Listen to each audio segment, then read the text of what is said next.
Thank you, President. President, I rise tonight to speak on the Victorian Environmental Assessment Council's assessment of values in state forests in eastern Victoria and indeed the Great Outdoors Taskforce.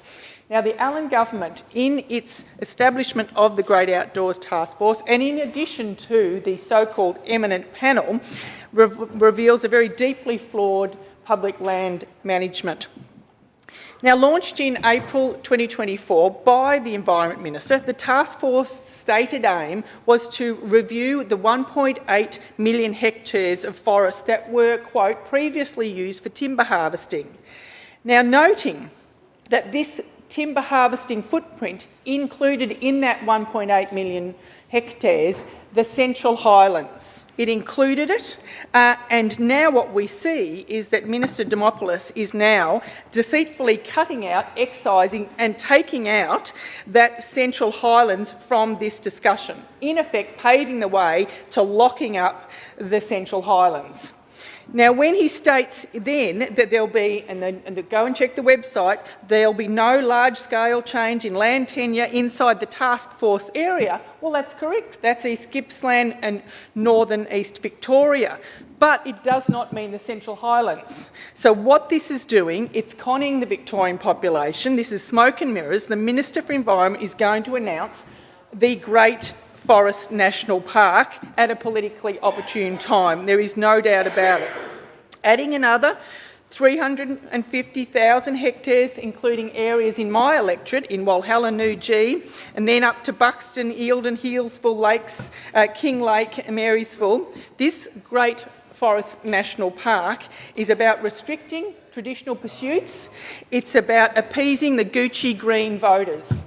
And President Jacinta Allan, the Premier, has said, and I quote, as a proud country Victorian, I will never put a padlock on our forests. No, Premier, you mightn't put a padlock on them, but you are going to restrict access. You are going to restrict those activities that people have been doing for hundreds of years. You are going to restrict hunting. You are going to restrict horse riding. You are going to restrict trail bike riding, four-wheel driving, free and dispersed hunting. You're going to restrict prospecting and fossicking. You're going to, and you have already restricted rock climbing and walking your dog through certain parts. So you might not put a padlock on it, but you are going to diminish the capacity of Victorians to get out, be with their family, commune with nature, take on those activities and have a healthy life. Now, this is also scandalous. It is scandalous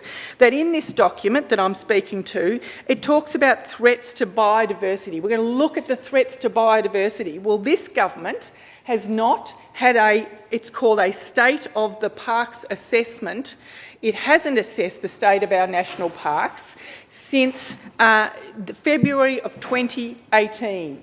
So we're nearly up to 7 years without actually checking. There is no scientific monitoring of what this government is doing in our national parks. Are there any conservation? Is it protecting native flora and fauna? There are no checks and balances. So it says it's going to lock it up. Well, it's not saying it now, but it means that it's going to lock it up, but it's not actually doing the homework and the science. And what else it's doing, it's ripping the funding out of Parks Victoria, out of DECA.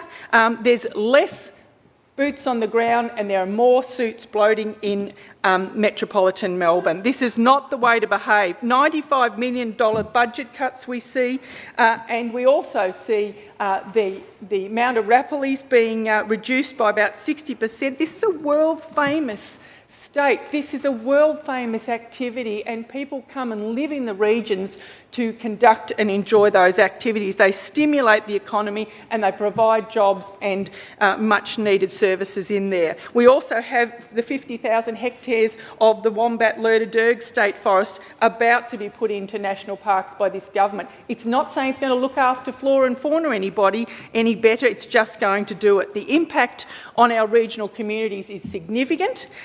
there have been, as I said, cuts to regional staff, layoffs. I was talking to somebody who works out of Ballarat the other day. She said we have fantastic field staff and there's 15 of those cut out from under our nose. It is absolutely appalling. This is a government on deceit. It is trying to pull the wool over not only regional Victorians but metropolitan people who love to get out in the bush and conduct their activities. The Nationals, and I'm sure the Liberals, absolutely oppose the creation of any new national parks, and we want to see our forests protected and looked after, not shut up.